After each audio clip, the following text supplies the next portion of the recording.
যদি আমার কথাটি কারো কাছে খারাপ লেগে থাকে ক্ষমা দৃষ্টিতে দেখবেন। আপনারা যারা প্রবাস আসতে চান অর্থাৎ বিদেশ আসতে চান তাদের কাছে আমার একটা রিকোয়েস্ট, সর্বপ্রথম আপনি আপনার নামে একটি ব্যাংক অ্যাকাউন্ট করে আসবেন। অনেকে হয়তো এই কথাটা শোনার পরে আমাকে গালিগালাজ করতে পারেন। কেন আমি বলতেছি এই কথাটি, যে আপনি প্রবাস আসার আগেই আপনি একটি ব্যাংক অ্যাকাউন্ট করে আসবেন। বাংলাদেশের ৬৬টি জেলার ভিতরে নজির হাজারও আছে যে হাজার প্রবাসী আপনার প্রবাস আসার পরে বিদেশে কিছু সঞ্চয়, কিছু টাকা উপার্জন করার পরে পরিবারকে দেওয়ার পরে কিছু সঞ্চয় হয়তো বিশ্বস্ততার মাঝে বন্ধুবান্ধব কিংবা আত্মীয় স্বজন রিলেটিভ যারা আছে তাদের কাছে হয়তো বা কিছু জমা রাখে, যে আমি যদি প্রবাস যখন আসবো তখন এই টাকা দিয়ে আমি কিছু একটা করব, এই চিন্তা করে বিশ্বস্ত একটা লোকের কাছে এই টাকাগুলা আপনার আনামত রাখা হয়। কিন্তু এই আনামতের খেয়ানত কিভাবে করা হয় সেটা আমরা অনেকেই জানি না, এবং কি আমরা অনেকে এই জিনিসটাও বুঝি না যে আসলে আমরা প্রবাসে এসেছি, যে অক্লান্ত পরিশ্রম করে যে প্রবাসে যে টাকা উপার্জন করতেছি, মুদ্রা উপার্জন করতেছি, এটাকে কিভাবে সঞ্চয় হিসাবে আমরা রাখতে হবে।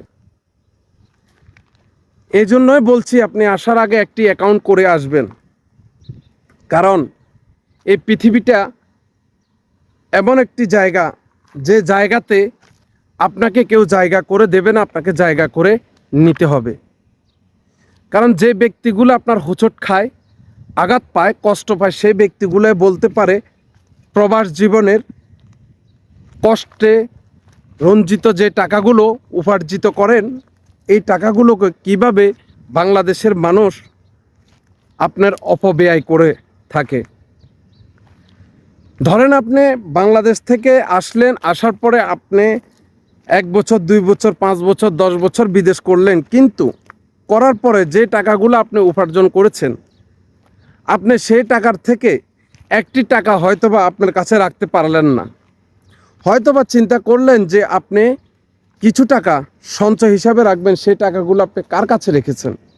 আপনার পরিচিত মানুষের কাছে। কিন্তু সেই পরিচিত মানুষের কাছে যাওয়ার পরে তার কাছে কি টাকাগুলো আপনি ফেরত পাচ্ছেন? পাচ্ছেন না।